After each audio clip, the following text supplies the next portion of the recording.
명확하게 말씀드리면 집값은 할 거예요. 집값이 가장 비쌀 때. 안타까운 현실이죠. 요즘에 핫한 전문가분을 모시고 시장의 핫한 이야기를 한번 듣는 시간을 갖도록 하겠습니다. 오늘 모신 분은 아마 전 국민이 아마 아실 거예요. 미래에셋증권의 이광수 애널리스트 전문위원 모셨습니다. 안녕하세요. 안녕하세요. 네, 불러주셔서 감사합니다. 아유, 저희 영상은 좀 처음이시죠? 맞습니다. 처음 초대해 주셔서. 오늘 속 시원하게 네. 우리 시청자분들의 이익을 위해서 한번 정확한 시장의 그 진단 그리고 앞으로 어떻게 하면 되는지에 대한 대처 방안까지 이렇게 좀 솔직하게 좀 말씀해 주신 시간 기대하고 있겠습니다. 알겠습니다. 네.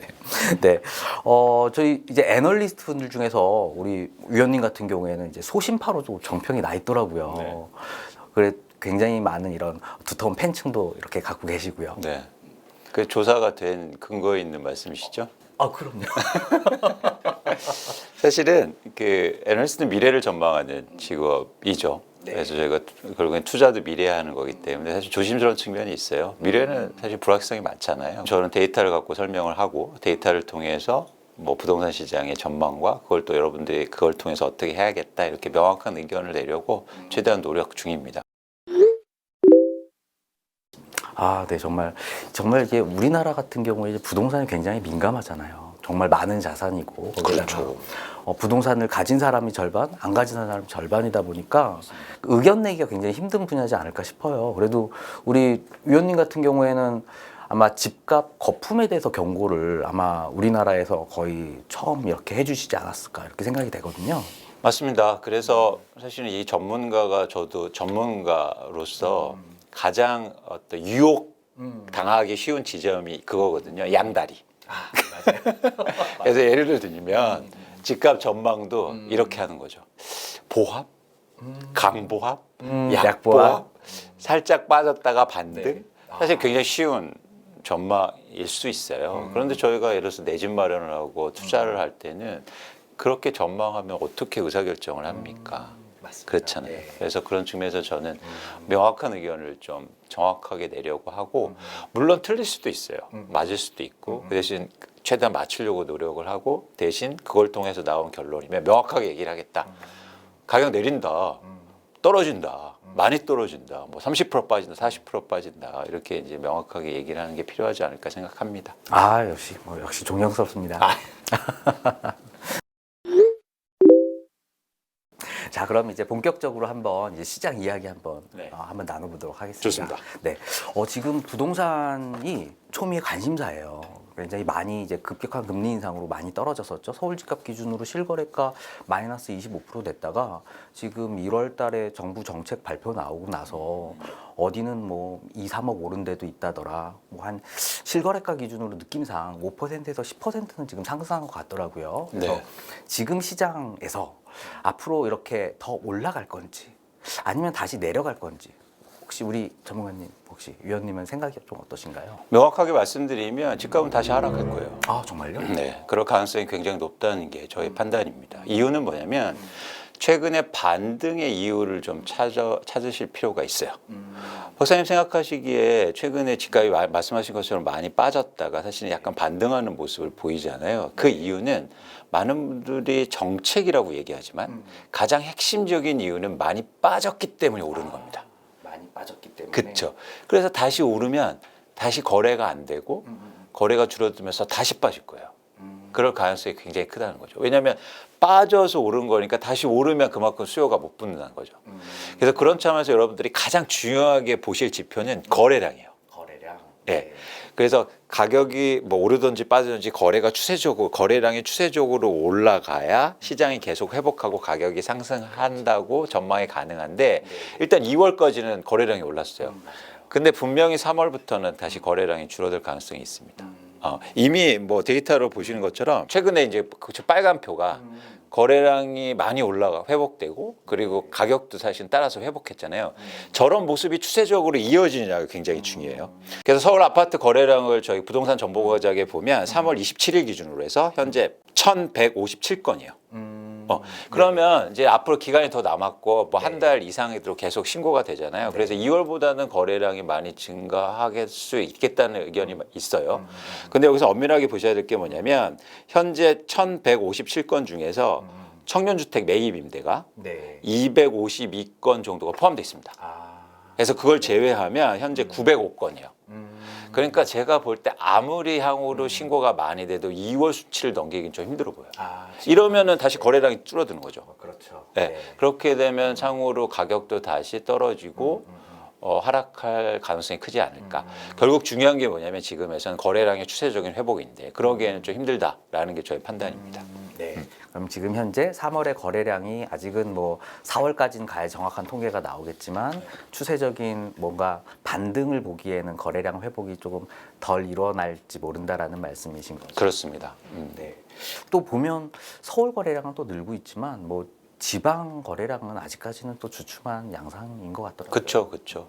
그래서 다시 거래량이 줄어들면서 가격도 다시 또 하락할 가능성이 높지 않느냐 보고는 있습니다. 그러면 그 위원님이 보시기에 집값 하락을 지금 전망을 하시는데 그러면 거래량을 통해서 우리가 상승의 어떤 시그널을 볼 수 있다면 지금 집값이 하락할 거다라는 거는 뭐 더 떨어져야 된다 이런 말씀이신 거잖아요. 좀 정확한 어떤 근거가 혹시 생각하시는 부분들이 좀 있으실까요?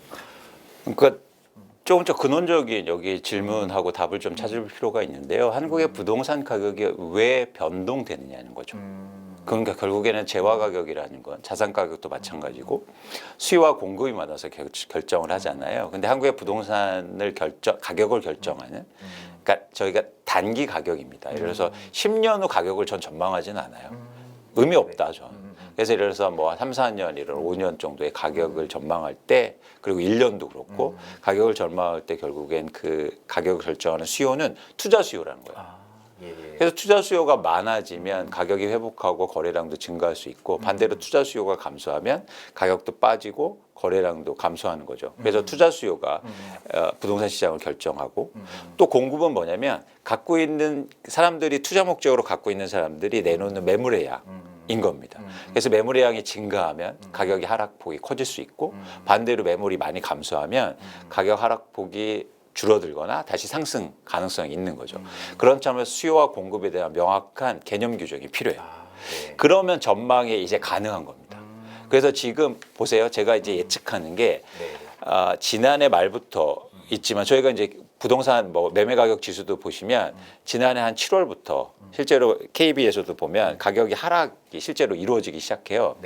그때 잘 보시면 가격 하락과 거래량이 동반해서 감소하는 모습을 보입니다. 네, 전형적인 약세장에. 그렇죠.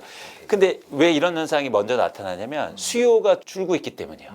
그래서 왜 자산 시장에서 살 사람이 없으면 가격도 빠지지만 거래량도 빠져요. 맞아요. 네, 맞습니다. 그렇죠.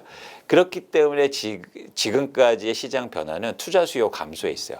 그래서 결국에는 아까 첫 번째 질문하신 것처럼 시장이 회복하느냐의 질문은 그럼 투자 수요가 회복할 수 있어? 라고 질문을 이제 하실 수가 있는데 투자 수요가 증가할 이유가 아직 없다는 거예요. 그러면 투자 수요에 조금 영향을 주는 요인 혹시 의원님이 생각하시는 그런 부분들이 있나요?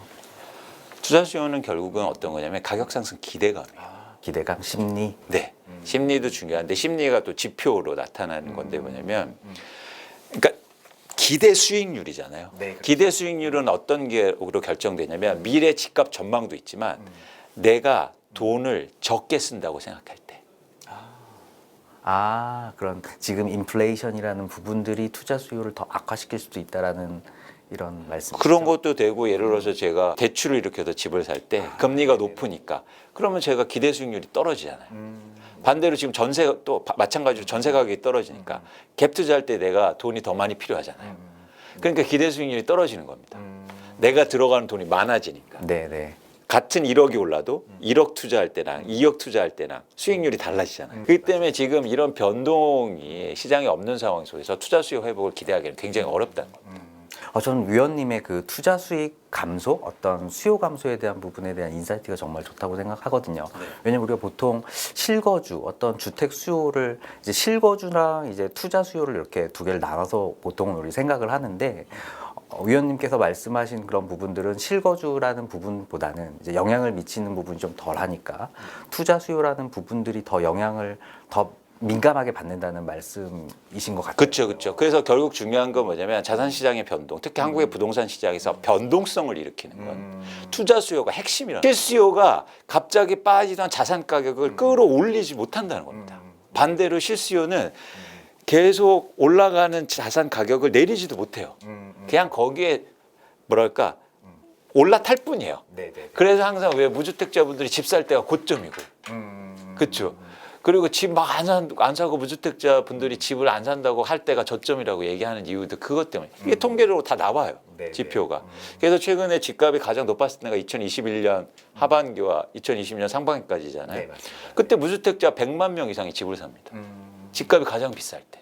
안타까운 현실이죠. 그러니까 무슨 얘기냐면 그분들이 집값의 그 변화는 일으킬 수 있어요. 근데 흐름의 변동을 일으키는 힘들다는 거죠. 어떻게 보면 뭐 1주택자가 한 채를 더 사거나 다주택자가 어떤 주택을 구매하고자 하는 욕구가 있을 때 시장의 변동을 일으킬 수 있다라는 그렇죠. 말씀이시죠. 그렇죠. 그런데 지금의 시장 상황은 투자 수요가 일어날 수 없는 여러 가지 제반적인 여건이다. 그리고 또 불확실성이 되게 크잖아요. 시장의 변곡이 너무나도 빨리 온다는 게 저는 앞으로의 변동성을 예측하는데도 우리가 좀 이 부분을 좀 고려해야 되지 않을까 이렇게 생각이 맞아요. 그렇긴 해요. 근데 본질을 다시 한번 생각해 보자는 거죠. 그것도 사실 저는 투자 수요라고 보고 있는데 가격이 떨어지면 투자 수요가 생기는 거예요. 기대 수익이 올라가잖아요. 네네. 그러니까 가격이 떨어지니까 바로 사는 거죠. 근데 제가 말씀드렸죠. 이게 추세적으로 올라가긴 힘들다. 가격이 다시 올라가면 투자 수요는 줄 거예요. 네. 그렇기 때문에 사실 투자 수요가 일시적으로 딱 나타난 거예요. 그래서 한국의 부동산의 이 잠재적인 투자 수요의 폭발력을 이제 확인하신 거죠. 맞습니다. 근데 어쨌든 계속 이게 나오기는 힘들다. 투자 수요가 다른 제반 여건이 아무것도 바뀐 게 없어요. 그러니까 예를 들면 가격 빠진 거 이외에는. 근데 가격이 다시 반등하면 투자 수요는 확 줄 거라. 이 과정을 보셔야 되고, 그러니까 지금 언론이라든지 전문가들 이렇게 말씀하시는 분들이 있어요. 정부 규제 때문에 최근에 올랐다. 그러면 정부 규제 완화 때문에, 그럼 규제 완화는 계속되는 거잖아요. 그럼 앞으로 계속 회복된다는 얘기네요. 그러니까 이게 앞뒤가 안 맞을 수 있다는 거예요. 정부 규제 때문에 회복했는데 앞으로는 안 좋아질 겁니다. 아니죠. 정부 규제 해제는 계속되는데 효과를 미치고 있는데 그게 본질적으로 답은 아닐 수 있다고 전 보고 있는 거예요. 그래서 가격 하락 때문에 투자 수요가 붙었다. 가격이 회복하면 투자 수요 준다. 명확하지 않습니까? 하네요. 자, 그럼 약간 질문을 좀 달리해가지고 자, 그러면 집값이 하락했기 때문에 투자 수요가 늘었다고 말씀을 하셨으니까 그러면 투자 수요가 살기 위한 적정한 어느 정도까지 집값이 떨어져야지 투자 수요가 살까요?